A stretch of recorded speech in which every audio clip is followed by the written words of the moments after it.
दीवाना बनवले बा सबके दीवाना बनले बा भैया हरेंद्र के 3 गो सुतरवा सबके दीवाना बनवले बा भैया हरेंद्र के 3 गो सुतरवा सबके दीवाना बनवल अरे सबके दीवाना बनवले बा हो हमरो दीवाना बनले बा भैया हरेंद्र के 3 गो सुतरवा सबके दीवाना बनवले बा भैया हरेंद्र के 3 गो सुतरवा सबके दीवाना बन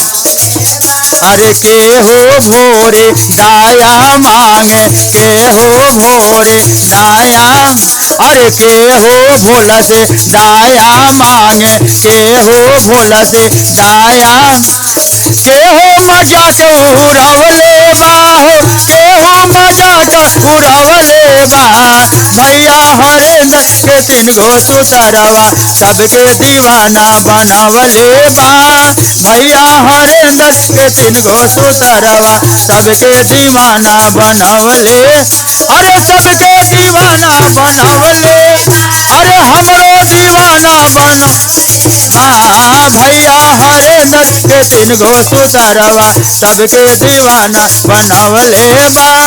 भैया हरेंद्र के 3 गो सुतरवा सबके दीवाना बन अरे जे घरे घरे चर्चा करे तय हो घूमे घूमे चर्चा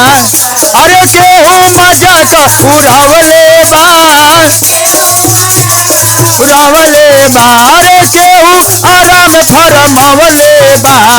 भैया हरेंद्र के 3 गो सुतरवा सबके दीवाना बनवले बा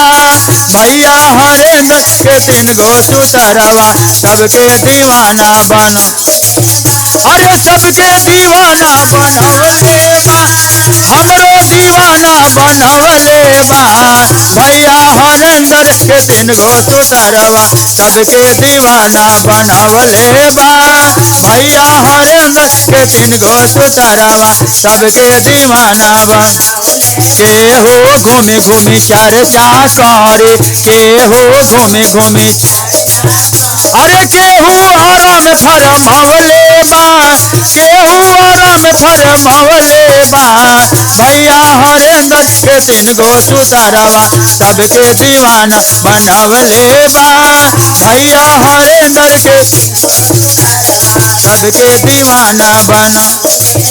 अरे के हो भोरे नम सेवा करे के हो भोरे नम सेवा करे केहू मजाक उड़ावले बा केहू मजाक उड़ावले बा भैया हरेंद्र के 3 गो सुतरवा सबके दीवाना बनवले बा भैया हरेंद्र के ओ सुतरवा सबके दीवाना बनवले बा भैया हरेंद्र के 3 गो सुतरवा सबके दीवाना बनवले बा भैया हरेंद्र के 3 गो सुतरवा सबके दीवाना बनवले बा।